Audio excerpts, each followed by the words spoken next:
dismiss history at our peril. Liberty Nation Radio with Mark Angelides. And you're back on Liberty Nation Radio, head coast to coast on the Radio America Network. I remain your host, Mark Angelides.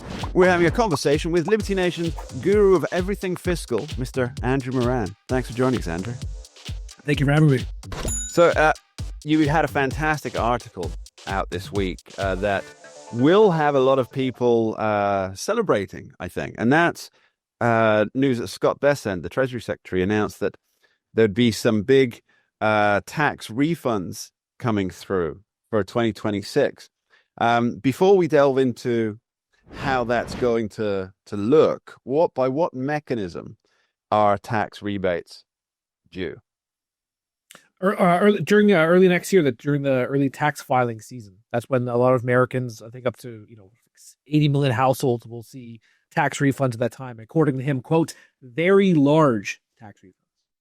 Okay, so what he's saying is that there are, and I'd love you to give me a bit of background on this, because of the legislative changes that have taken place in 2025, there's a retrospective rebate due because people are filing taxes after the legislation came in, right? Or yes, absolutely. Yeah.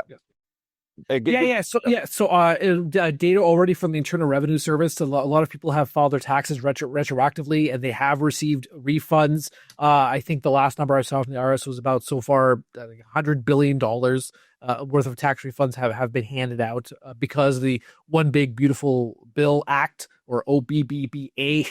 And then heading to the new year, a lot of people can be happy that, one way they can combat this affordability challenge is to have more money in their wallet, from working instead of being punished for their work.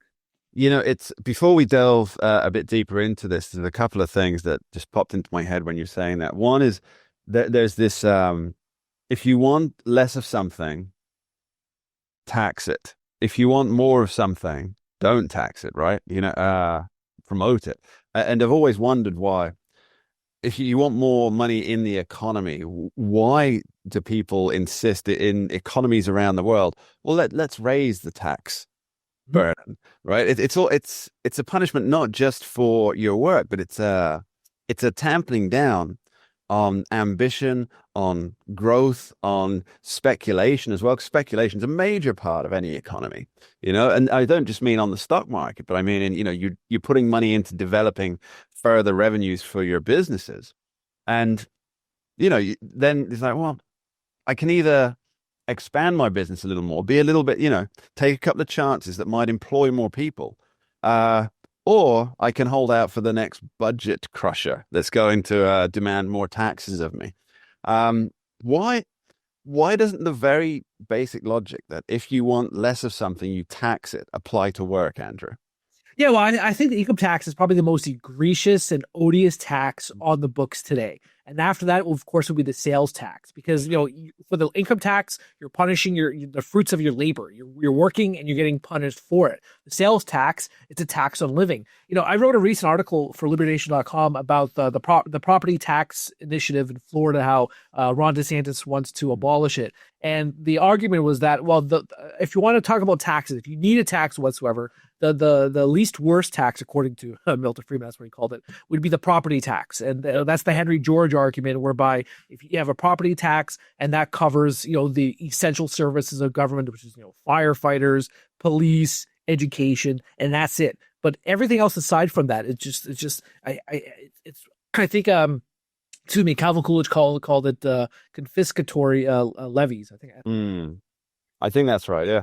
Yeah. So the income tax is just that's the worst tax. But as President Trump, he keeps saying how the tariffs are gonna help him cancel the income tax. But then you look at the government budget and you see how the income tax alone brings about $2.5 trillion a year.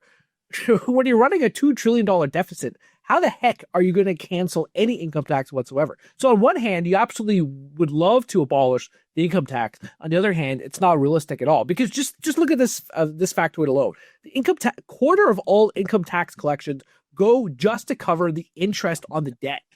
So how are you going to abolish anything? Plus, tariff revenues, you get what, $200 billion a year. So he wants to have tariff rebates. He wants to pay down the debt. and he wants to cancel income tax all in just $200 billion a year, or even be liberal about it. You can just listen to Scott Besant's projection says, yeah, $300 billion a year is going to come from tariffs. That's still not enough to pay for the interest. Sure. I think what he's getting at here, and I'm not an economist, so I don't know. And also, you always preface that, and then you bring up a good point after you see that. Well, that's actually a trick there, right? What you do is you say, I'm not a thing, so I'm going to give it a layman's point of view, and then you come up with something good, and it seems more impressive because you've said that you're not in this august body. So I think in England, what we do is when a party puts together a political party puts together a political manifesto before an election, it seems that they're not beholden to the manifesto, and where they get cover for that is they say it's aspirational. So it's aspirational. This is what we want to do, given the right circumstances, in the fullness of time, as Humphrey Appleby might suggest, from the wonderful show, Yes, Minister and Yes, Prime Minister, part of my Christmas watching. But with Donald Trump, I think what he wants to do here is there's like a three-pronged approach to his thought process here. Number one is there'll be tariff revenue. Number two, he'll stimulate the economy to a point where the tax receipts are higher because of that, or there's just more money in the economy because of that. And number three, he wants to cut some elements from the federal budget. Now, of course, mandatory spending is 2/3. You can hardly touch that. Yeah, there really isn't the political will to touch that, unfortunately. But in that 1/3, that's a lot of wiggle room. There's a lot of wiggle room in there. And I think what he's trying to do is all three of these over the next 3 years. Now, again, like you, I don't think that's going to be enough to cover anything. But if he pushes full bore ahead with these, we might get somewhere beyond the aspirational and towards at least a minor stepping down of the debt that is strangling the American economy. Your thoughts? Yeah, well, I'm gonna have to disagree because yes, sure. No, that's you talk about the Laffer curve, and that has proven correct over and over again. You saw that with the Tax Cuts and Jobs Act, that alone led to revenues reaching all-time highs in recent years, reaching about $5 trillion, which that's a large sum. That's a large sum of money. But when it comes to the budget itself, all the numbers are not pointing to any substantial savings. Elon Musk has pretty much conceded that the Department of Government Efficiency did not succeed. It was a failure. Yeah, it may have led to, trimming around the edges. But overall, I mean, maybe it'll be different in 2026 when the full, Trump budget comes out. But overall, that's not going to lead to any substantial savings. You already see the first 2 months of fiscal year 2026, and the October-November numbers are, up like 80% from the previous year. So those deficit numbers are not coming down anytime soon. Interest rates still remain elevated, so that's adding to the interest payments. Also, the debt, about $8 trillion of debt will need to be refinanced next year, and that will be done at higher rates as well. So sorry. I guess our conversation has to do about the income tax, but you still need this. You still need these taxes to maintain. You mentioned about the refinancing of the debt that's coming next year. What date is that? Do we know? What month? Well, no, it's throughout 2026 because the government borrows every day. Yeah, because both government. And when does Jerome Powell finish up at the Fed?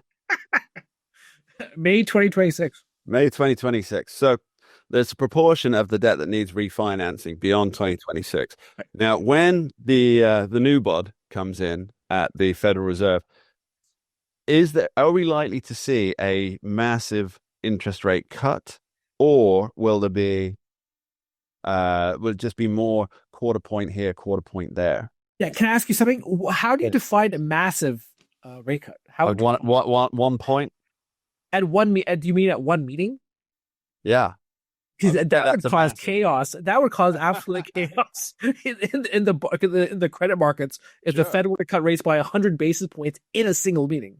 Sure. Even Stephen Myron, he's the Federal Reserve governor, and he was appointed by President Trump. And even he says we don't need to cut interest rates that much to support the economy. He supports half-point rate cuts. He supported half-point rate cuts in the last 3 meetings. But even someone as hawkish Steve Byron has not advocated 100 basis point cut in one meeting. I mean, over a year, Oh no, no. Well, he said over a year. I would take it at a single meeting myself, a single FOMC meeting, and it's a point.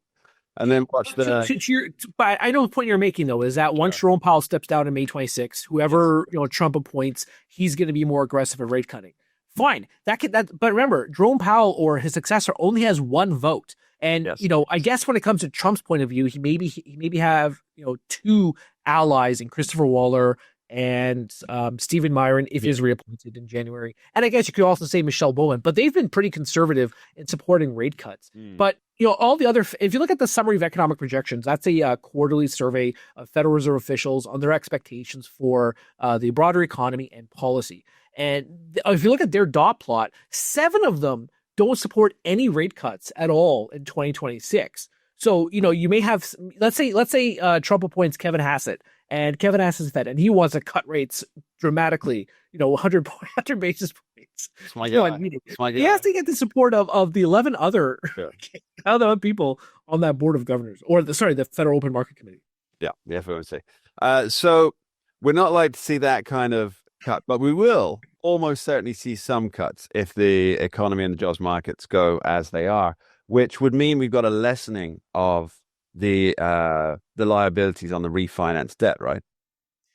But so I'm gonna have to say, on paper, yes, that would seem likely. Although the Fed is only forecasting 1 rate cut, and the market is forecasting 2 rate cuts. Okay. However, the way the Fed cuts interest rates, there is an influence on the broader financial markets and borrowing costs, mortgage rates, credit cards, all that stuff. But the main influence is the Treasury market, the 10-year yield. Yeah. I mean, you saw that in the last rate cutting cycle under Biden when Jerome Powell cut 50 basis points in September 2024, and then a couple more after that. And you saw the divergence with the Treasury yields surging while the federal funds rate was gradually softening.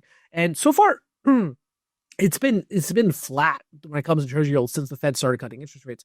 So that is a major factor. The 10-year yield, that's at about 4.2% last time I checked, around there anyway. So yeah, the Fed may cut rates by, let's say, 50 basis points. Let's say hypothetically 50 basis points in January. But will that lead to the 10-year yield falling below 4%? The 10-year yield is influenced by many factors. Yes, by the Fed, but also by fiscal trajectories, the broader economy, the labor market, inflation. The 10-year is a very powerful instrument. It takes 4 factors. It's going to be quite the coming new year. Andrew Moran will be right back with you after this short break. Don't go anywhere. We dismiss history at our peril. Liberty Nation Radio with Mark Angelides.